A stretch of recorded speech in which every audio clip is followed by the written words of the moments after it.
Wired access. We'll do it live. Wired access. Do it live. Wired access. We'll do it live. Wired access. Welcome to Wired Access Podcast, where I'm your host, DJ K-Dub Omaha. To my right, I got the man, the myth, the legend, Mr. Tommy Armstrong Jr., who is the quarterback of the Omaha Beef, but most of you remember him for the Huskers. And Tommy, you got a big camp coming up June 7th, and I really want to promote that first. Make sure that kids understand that this event is something that they can attend, they can go to for the Omaha Beef. You guys can check out the flyer that we're posting right here.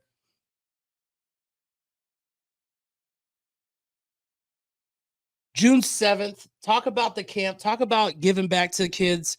There's a lot of former Huskers doing big things with these camps and making these kids really get involved in football. Yep. And making them want to be involved. You know, I think that's been something that's kind of been missing in the area, the want to, the drive to. What's your camp about, and how can they find it? Honestly, my camp is really just about aiming at that age group that's kind of within the 5 to 13 year olds, where they're not really introduced to the fundamentals of the game until later into their years, into the high school. Because I learned this the first time when I was in Nebraska, that they don't really have an organized sport for younger kids going into the sports of football, and they don't get really introduced to it until high school, so they're not really prepared. But I think for kids at that age, they're able to see if they actually enjoy the game of football. I know that they go to a lot of games, Nebraska games specifically, that they enjoy it, but having that outlet of just being able to go up to the camp, enjoy it, not even just little boys, but girls as well, just being able to go out there and just have fun, pick our brains here and there. Definitely guys like myself and some of my teammates that's played at a high level, that's still doing it now, being able to just enjoy and just have a day where they could kind of become a beef player and go through some drills that we do. They can find how to sign up on the Omaha Beef page. Go on there, email the beef page, and they get you all set up of how to sign up. But I'm looking forward to it. I think last year we had close to 80 kids. I think it was like 82 kids. We enjoyed it, man. It's more fun than a lot of people think it is, just by building relationships with some of the kids and being able to see them grow up and then come back the next year. So I'm looking forward to it.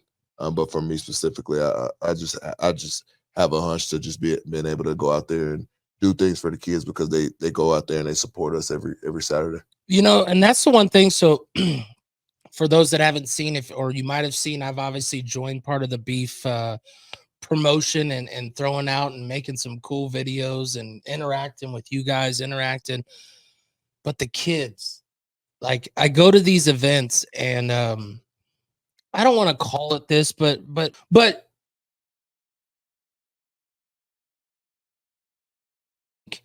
really drives the game to the kids, because sometimes in sports it can be those boring moments or the downtime that they get kind of lost, right? Especially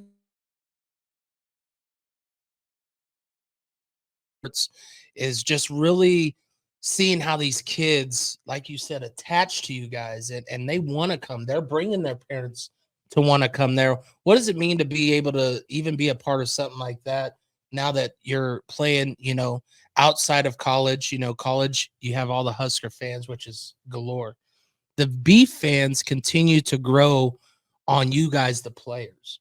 And without you guys, the players, interacting and getting that, 20 minutes after the game, I think some parents that leave early, I'm sorry you do. You miss out on a time where these kids get to be next to those real big athletes that they look up to and go, man, I one day want to be able to do this.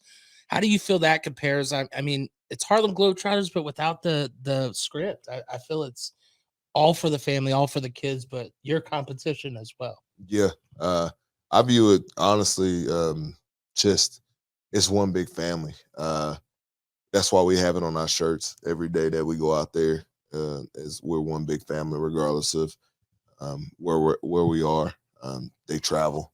We went to Sioux City, and half the fans were our fans, and it just shows like how we are as an organization, how we are as a fan base, how we are as a team, and we don't just play for each other; we play for the people that's around us. And like you said, it's not a script, but at the same time, they play a major part in what we do. And that's one of the key factors of why we're on the 18-game winning streak and why we're putting up so many points. And when we're struggling, we know that, down the line, our fan base is going to get behind us. But at the same time, we this is what we prepare for. Most people look at arena football and say, this is, it's not really competitive. It is. It's really competitive. I could say from personal experience, when I walked in, this was the first time you guys played Colorado. And Matt, who does the media for the Beef, he warned me before I even stepped on the field. He goes, hey, there's already been some words between the two teams. And then you see some of the reactions throughout the game. I know I had an interview with you where I brought up of the adversity that you overcome, but you hold accountable for yourself because it's the image that consistently gets put out there for your teammates. You can't correct someone if you don't hold yourself to a higher standard. And these are things that kids, I think, nowadays don't always get to see. Whether it's the transfer portal, I do understand some reason of a transfer portal. Yeah. But there's others because maybe I didn't get a play and I didn't go against the adversity to show that I deserve to play. Or where parents are like, well, my kid should be starting. He's not starting. You continue to show on the field. The expectation is set by the action, not by the word of mouth. The word of mouth comes after the action comes. Those are the examples that I think these kids get to see, but they sometimes don't realize it unless someone points it out and goes, man, did you see how that happened and how it changed? And he didn't let that one play determine the rest of his whole 40 minutes. Yeah. Just those moments. What do you think of that aspect of the game of where you get to put out and show these kids that it's okay to have adversity and overcome it? Honestly, it's incredible to me because a lot of times with your fan base, they're not as close as most kids are to the field. So they get to hear interactions. They get to see firsthand when we make mistakes, what we do next. I think Oklahoma game, I think the very first drive I threw an interception. And then we're down early in that game. And those kids saw not just from myself, but an offense that rallied around me, regardless of the first mistake that I made. It didn't really hinder the next 3.5 quarters. And we came out and we scored 50-something points. But with that being said, that just shows like those kids that's on that sideline that's with us, our water boys, our ball boys, and then the kids that's around the wall.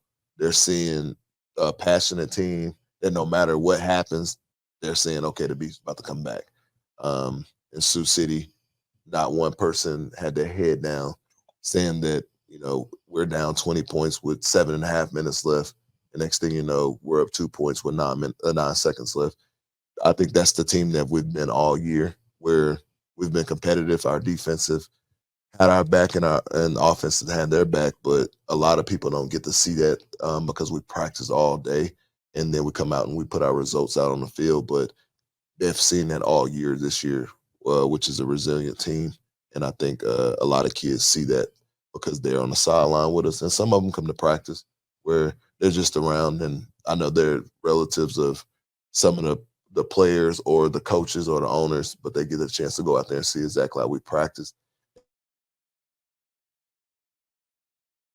We may have a bad day of practice, but we know every game's not going to be perfect. So that's what we put out there. And we're a team that, unless it says 0 across that scoreboard, it's not adversity and being able to overcome. You've been a guy who, since the Huskers, you had an opportunity to go to NFL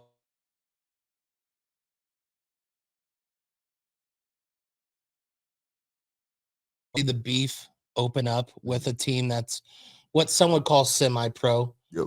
That's where I actually started coaching, and then I met a and went into high school coaching and just kept going with that.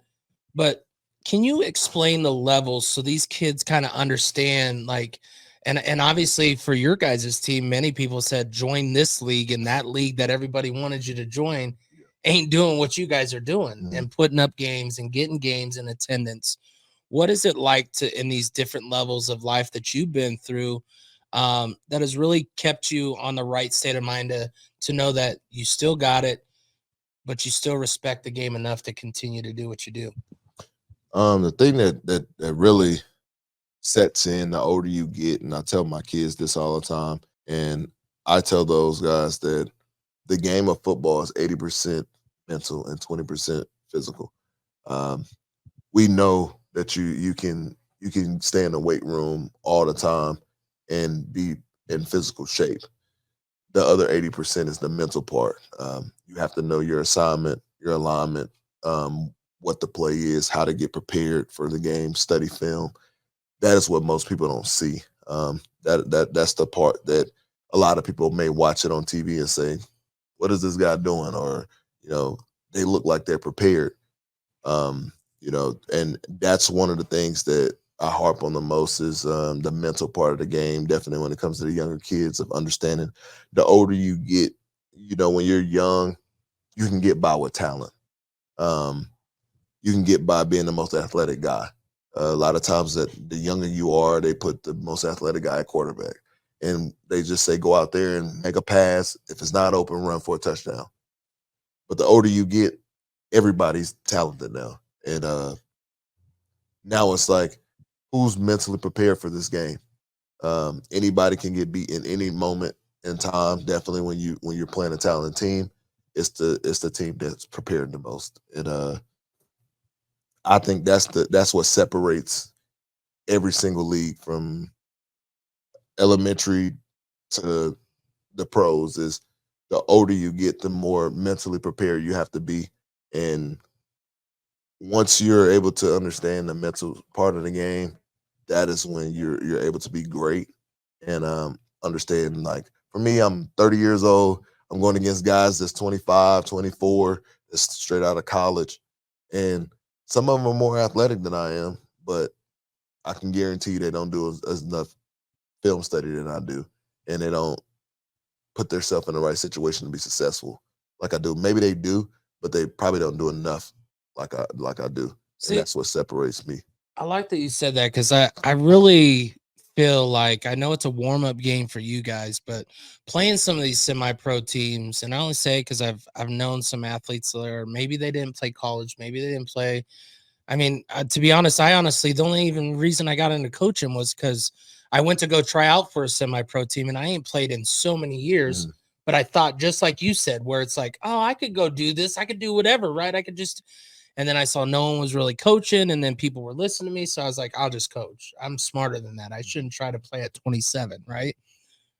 When you look at these teams coming in and trying to, and you guys are obviously, I feel it's like a teaching lesson to them to understand how much you guys put into it, because sometimes it's almost like they want to joke about it. And they're like, oh, we're going to come in here. And then all of a sudden it's 70 something to 0 or 70 something to 6, and reality hits. And if you think of through your time of how, the preparation that you've done, it's like one of those where you're like, man, do they respect the game enough? How do you get people to understand how the respect of the game goes?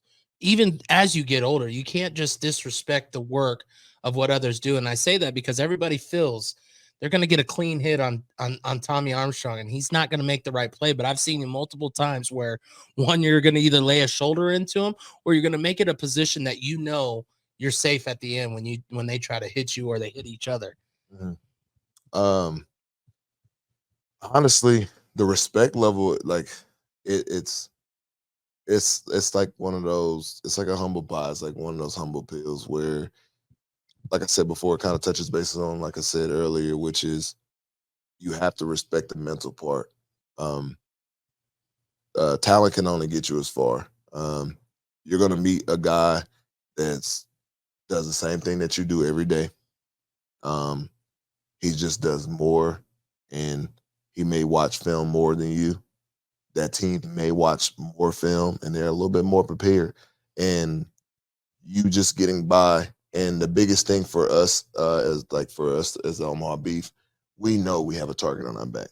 We know every day that we go out to a game that's everybody's championship game. The two most dangerous games that we have left are our last two games, knowing that we have a championship already set in stone for us. But that comes with the mental side. Physically, we're a great team. We're ready to play. Mentally, we have to stay on that page of we have to understand that even though we made it to the championship, we still have two games to finish. And some guys can say, you know what, I could take my foot off the gas because I know we're gonna make it to the championship. But you don't want to go into the championship knowing that you let yourself lose a game when you weren't supposed to. And we got to keep that going. But like I said before, it's a humbling thing when you understand that there's 1,000 other people in this world that want to be in your situation, and probably 50% of them work harder than you, but they just don't have the connections that you know, and you're getting the opportunity that a lot of kids or a lot of adults want, and it's a lot of people that are killed to be in your shoes and have worked their tail off their whole life to be in your shoes. So why take your foot off? Continue to do what you're doing at a high level and continue to study your film and get 1% better. I'm not saying go out each and every day and try to improve on every single mistake that you made. I think it's important for not only myself, but for kids to understand if you're bad at a lot of things, try to get better at one thing every day. Don't try to fix everything. Like I put it in an analogy of saying, like, if you have 1,000 things wrong with your house, you're not just gonna knock your whole house down and decide I'm gonna rebuild it. You're gonna start at one thing at a time. If you have bad doors that's leaking all the time, if you got a window that's jammed, the first thing you're gonna do is you're gonna make sure that you fix that door first. Then the next thing is step by step. You can't just knock out everything in your house and decide to rebuild. That's gonna take too much time. It's still a house at the end of the day. That's how your skill set has to be. If you're struggling with 4 or 5 things, work on one thing at a time each practice. And then once you master that, work on the next one. I'm not saying completely just try to do 4 or 5 things at one time and get better at it, because now all of a sudden your brain's scrambling. But A that's lot of how I see it. overthinking, Yeah. right? And a lot of you can't really judge what you've done Yep. because you might have slightly gotten 0.5% here, 0.5% there, instead of Yep. going, I want to get this accomplished. Obviously, these are a lot of great pointers. You run a quarterback's camp for yourself or workouts. Mhm. What's that about? Is it A4? A4 Academy. Yep. A4 Academy. What's that about? How can people find it? And what's your dream and mission with A4 Academy? So A4 Academy, I started A4 Academy about a little bit over a year ago, right before I joined the Omaha Beef. A4 Academy is just giving quarterbacks in Lincoln, Omaha.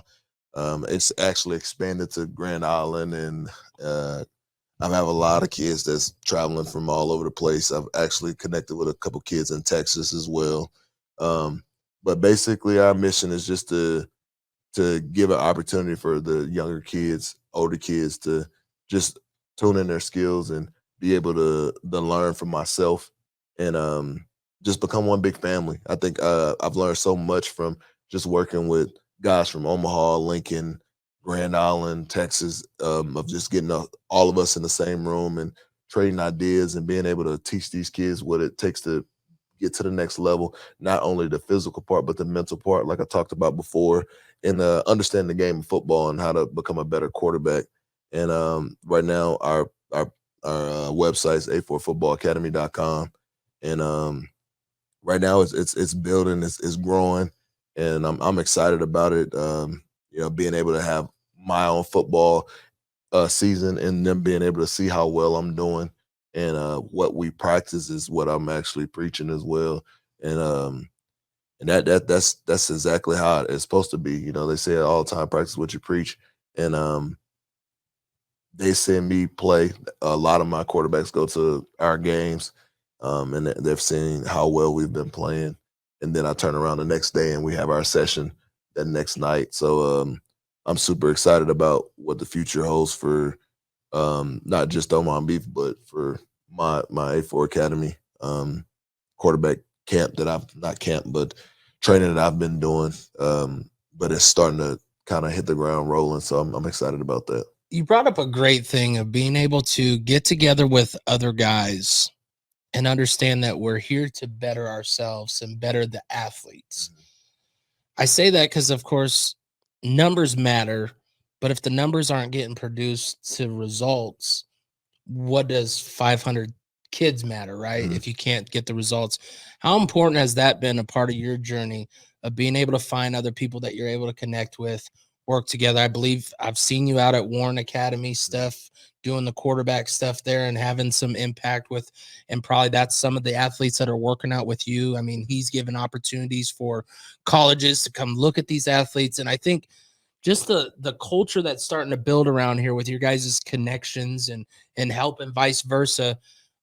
It's just opportunity for these kids to grow, not by the number of kids you can impact, but by the example that you're providing with the help of each other. Yeah. Um, that's the key of it all. Key of it all is just being able to get kids in the right situation to where one day when they get in front of the right person, they catch the eyes of that person. They say, okay, well, where have you learned this? Or why do you know so much at an early age? And that's the key of it all is just being able to get kids in the right situation and prepare them for the outside world. It's like, for instance, having kids, like you at one point, you raise them and then you got them and then you got to let them off to the real world. So it's kind of the same way with athletes that you're dealing with. You have to teach them the right steps of what it takes to be in your shoes. Not to be perfect, but to be as close as possible to it. And you're gonna make mistakes, but the mental side of it is being able to go through every adversity that you can and still be the same person. Never fall too low and never get too high. Stay in that happy medium. And that's what I try to teach them.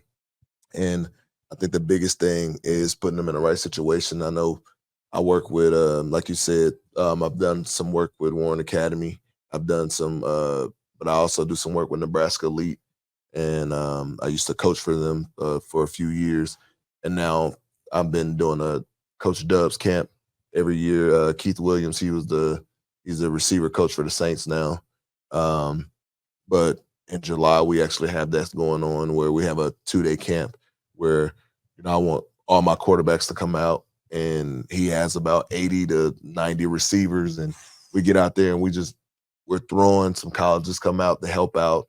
And it's a great time. And it's just about getting everybody in the right situation and where they can learn from each other, learn from guys that's been in the NFL. You have Stanley Morgan Jr. that's playing at the Saints now, comes out and he helps out, and everybody just enjoys the competition. And even though we don't have any DBs out there, it's just more of just seeing how well kids can adapt and bond together and learn the system of just the football and how important it is for guys to get out there and become a family regardless of what school you go to. When you talk about these camps, I just recently last month went to the rural camp that was here in Mhm. Omaha.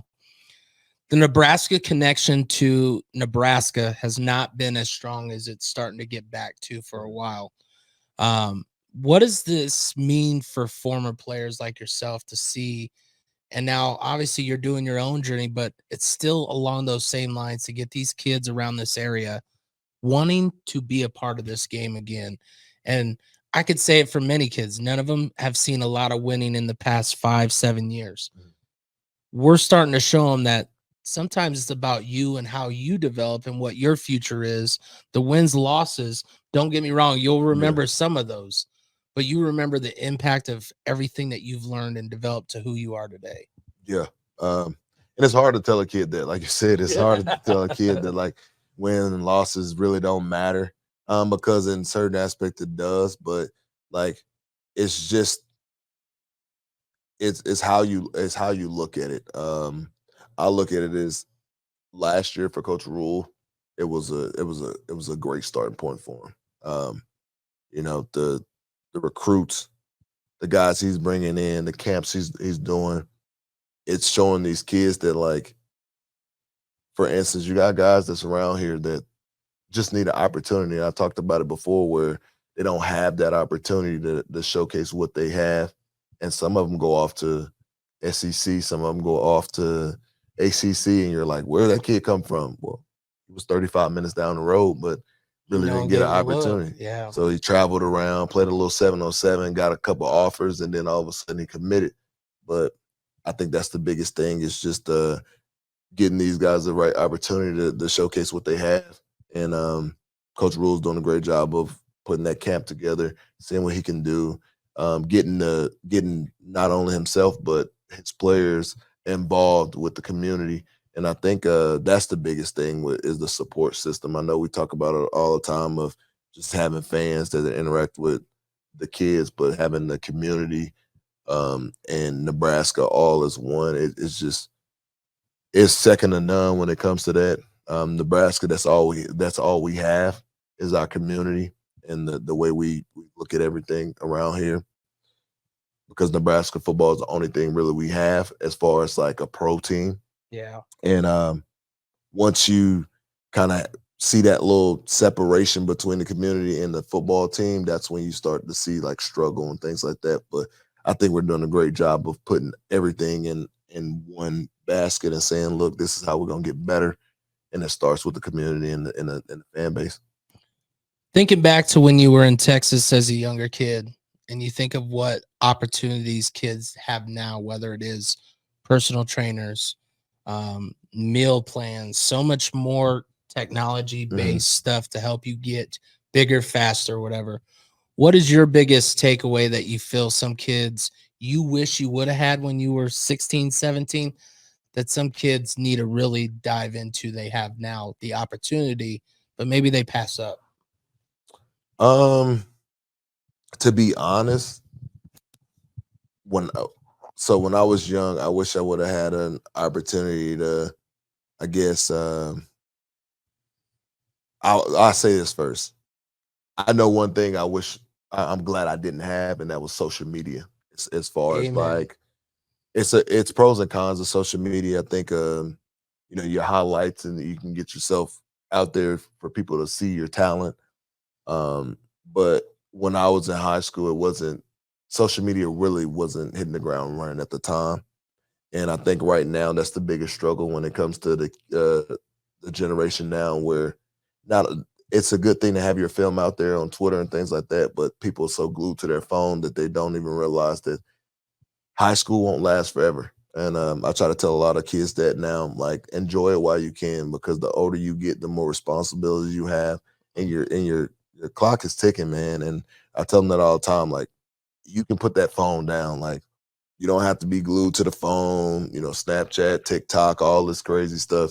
It's cool and all, but man, get out there and build a relationship with some of your brothers that's on the team. Go out and throw, go out and do this. You don't have to be on the phone all the time. And some of my best friends that I have still today, they're on my football team. One of my best friends never played football, but you know, I met him because he came to a game, and then all of a sudden he decided that he wanted to just be a part of something, and he wanted to be on a team, but he wasn't even a football player. He just was a team manager. That's one of my best friends, and all of my friends now is because of football, not because of social media. So that's one of the things that I'm glad I didn't have. But now I would say, if it came down to what I wish I would have had when I was young, man, that's tough, because everything was so, you didn't really have to you had to do everything by showing up. Um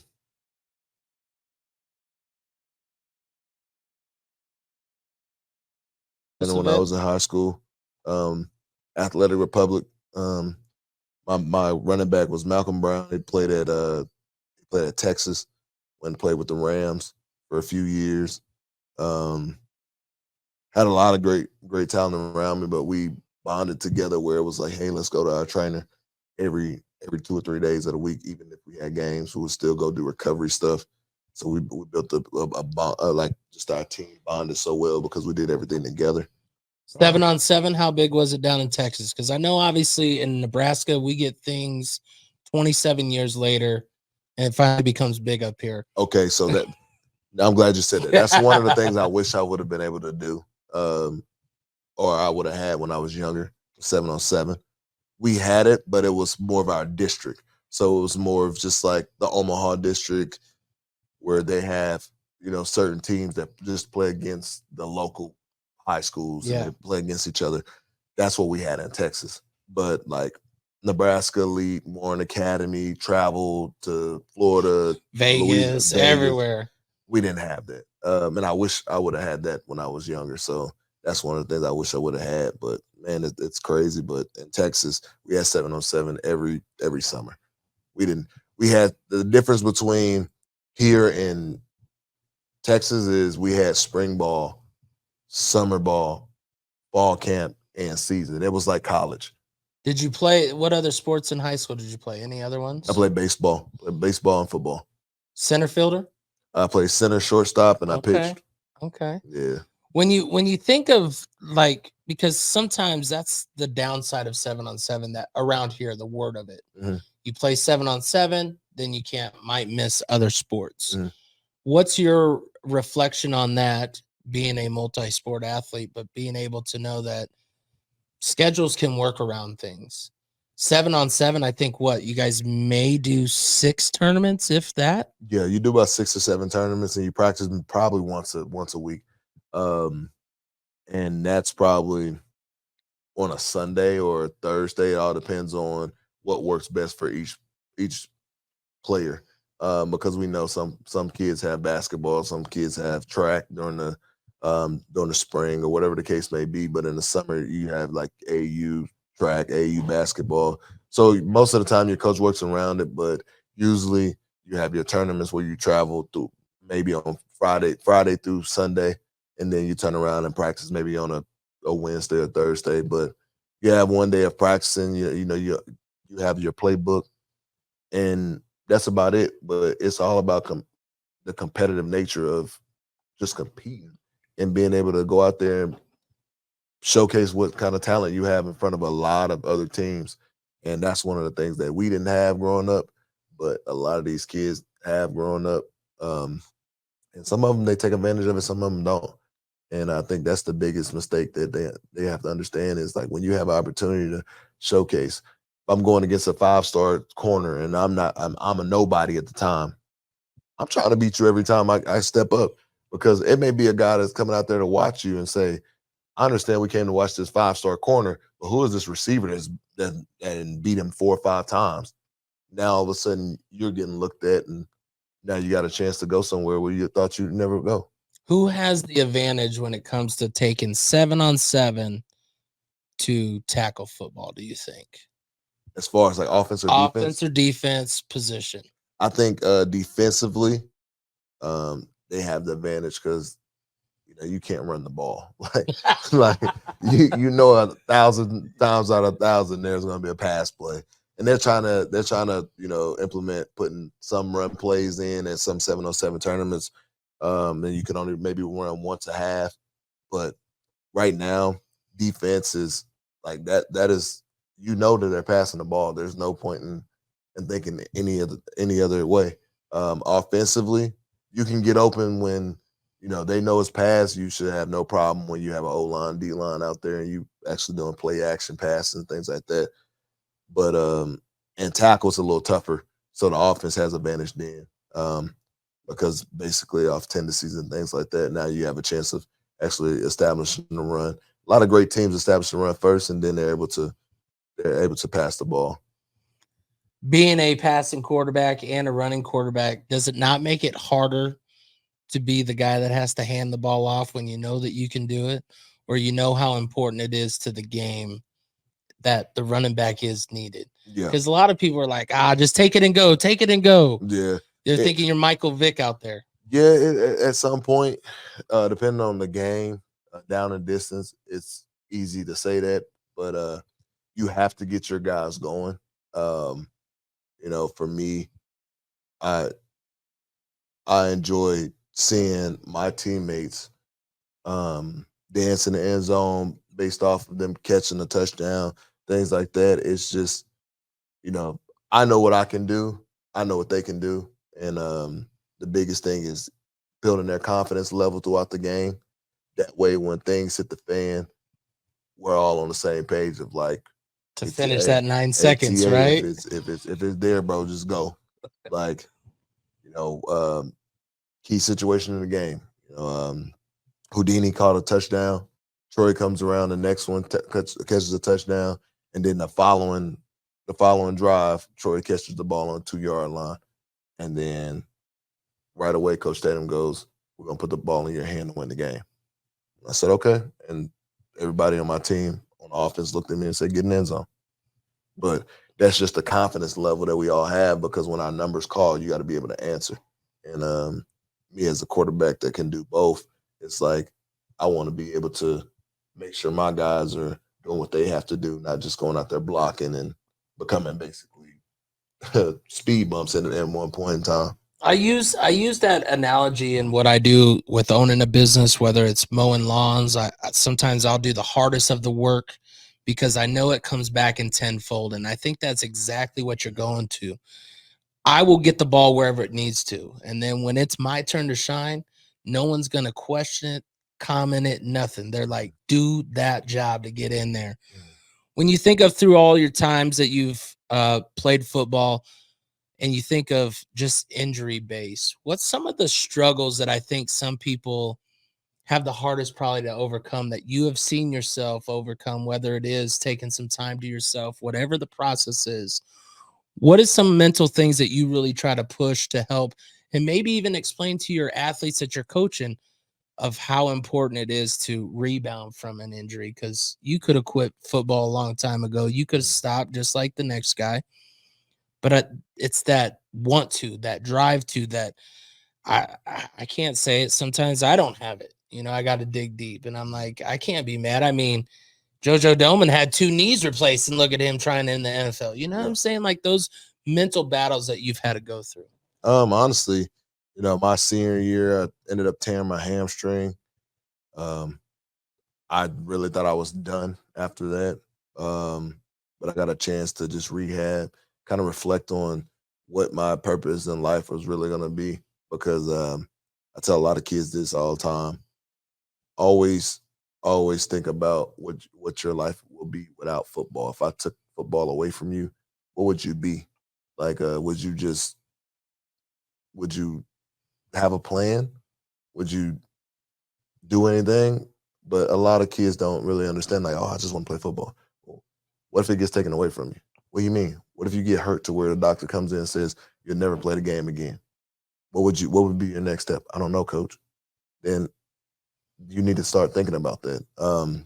So for me, it was once I dealt with my injuries, it was more of like, how can I help myself mentally by getting prepared for not being able to play football again.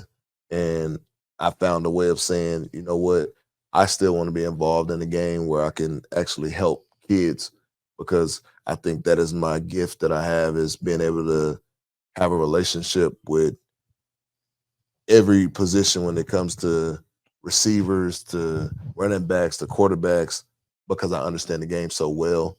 But I became a coach. I coached at North Star for 2 years. Went to the playoffs for the first time in 10 years. And then I stepped away just to do just quarterbacks because I felt like for me, that was my calling point was you need to help the quarterbacks. I started with 4 quarterbacks, and I think I got like 90 quarterbacks now. And from all different age groups to where their parents are seeing the progression, and I'm teaching them life after football, not just what to do in the football game and how to learn certain things. I'm teaching them life after football. I'm teaching them the principles of football should teach you the principles in life. Nothing will be given to you. You got to earn it. The same steps that you take in becoming a quarterback is the same steps that you should take if you want to become a doctor one day or even if it was a truck driver or being a CEO of a company. You just can't walk out there and say, hey, they're gonna give me that title, but you haven't put in the work. You haven't done the studying. You haven't done the sitting down and the meetings and all that. That's the same thing you do with football. Same thing you do as a quarterback. So that's how I viewed it, as far as for my mental when it came to dealing with injuries is this game can be taken away from you like this. So you have to be able to have a plan B. Who was your contact, or who even might have helped you through that process in that early part of that of coming back? Who helped you even in the mental? Was it all Tommy, or was there someone that No. you trust and talk to, and they always knew that your potential, your ability, your availability? Honestly, it was a lot of it was my mom. Being so far away from my mom, I talk to my mom every Sunday. Um, I call her just to. My mama call me on random times. It's weird. My mama call me like right after I'll get hurt, but nobody can really tell.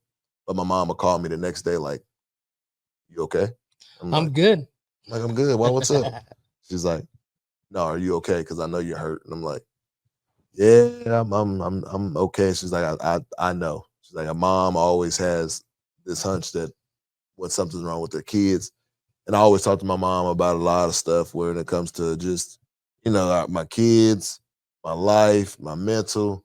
I always get a chance to talk to my mom, even though she's 16 hours away living in Mississippi. I always have a chance to talk to my mom and dealing with injuries as far as like the mental side of it. I always used to call my mom and just say, hey, look, you know, this is what I got going on. What do you think about this? And she said, take your time.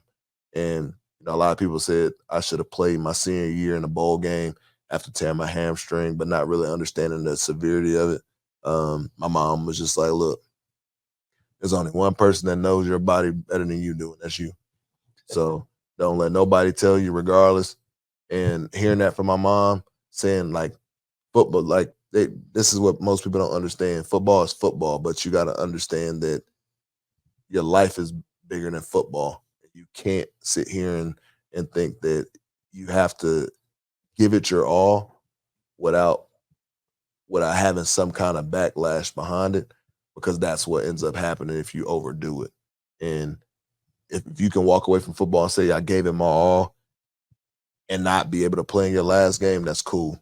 And my mom got me to understand that, and she's actually the one that got me to be able to go and say, you know what, I'm gonna do as much as I can to recover my hamstring, even though I tore it 80% of the time or 80% of the way. And I got a chance to play pro. I got a chance to go to mini camp. I got a chance to go to the AAF, playing your call football. Now, I play for Grand Island, play for Sioux Falls, and every year I've played, I've actually talked to my mom every Sunday still, and it's crazy. See, and I think, man, this hits hard just because my mom passed last year, and like these are things people don't understand, like how important those conversations are to who Tommy is. Mhm. But it's important to who you can be. Sometimes, like you said, especially now, social media, phone, like they take that for granted. Mhm. And for someone like yourself, what has kept you up in Nebraska? I mean, family's 16 hours away, Mhm. and especially with how close your mom is. I unfortunately have not lived that far from my mom. It's always been same city or within a city, but I haven't taken advantage of what you just said right there. And Mhm. it sucks. Yeah, so I've been away from my mom since 2013, not 2013, my mistake, 2005.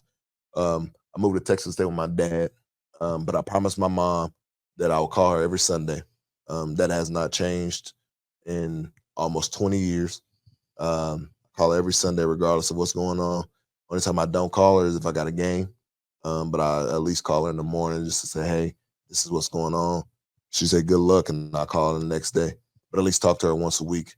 But I think having my beautiful wife, my two kids, and my two dogs, and my wife being from here, she has her mom here, being able to have kind of our family here, Eventually down the road, I think we're going to end up moving somewhere where we can be more comfortable with the kids going to school and get them into a better opportunity.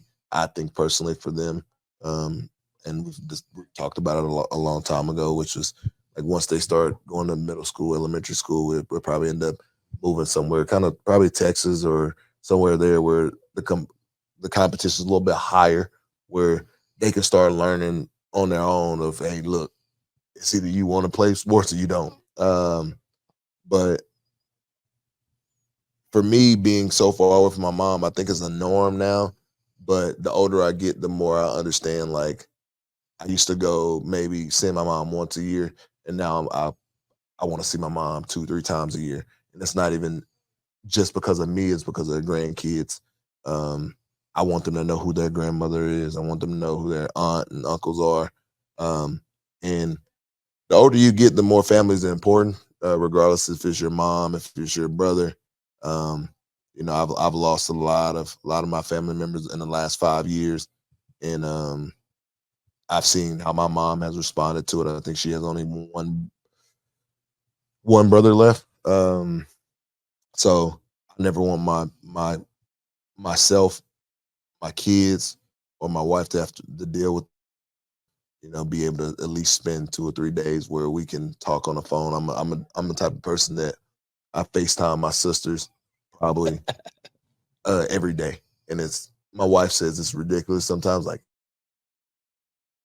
my thing is like I love that because I feel like I have to make up time for being away for so long because my nieces and my nephews are now 15 and 10 years old. Oh yeah, And grown. That's the one thing that I could say about the family that me and my wife have put together. Our kids look out for each other.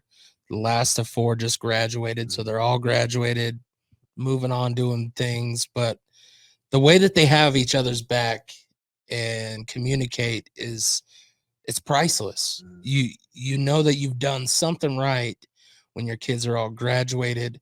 They've all still stay together, and they know how important. And it's to the point where they're not afraid to call each other out. I think sometimes parents look at their kids when they do this as a one's telling on the other or whatnot. But when your kids realize that they just don't want the other one to fail or have an issue, it really brings a stronger home setting and brings a matter of accountability and stuff that you can't just go purchase. Yep. You can't purchase your kids to be accountable for their siblings or accountable even for themselves half the time. But when they know that others are looking out, obviously you said you've been away from your sisters. How important is it, the relationship with them, to continue? And obviously being that uncle, being able to be uncle or funkle, as some people like to call him. Yeah, it's important. It's more for me. It's just being able to have that conversation with them, and and know that I'm still a part of not just their life but their kids, which is my niece and my nephew's life, and it's important because the thing about it is one day it's the realistic part of it. Eventually, everybody's going to be gone. Eventually, my mama pass away. Eventually, I'll pass away. But I don't want it to be where my kids don't know who their cousins are, where they can't call them to see how they're doing, and not understand where their family tree's from.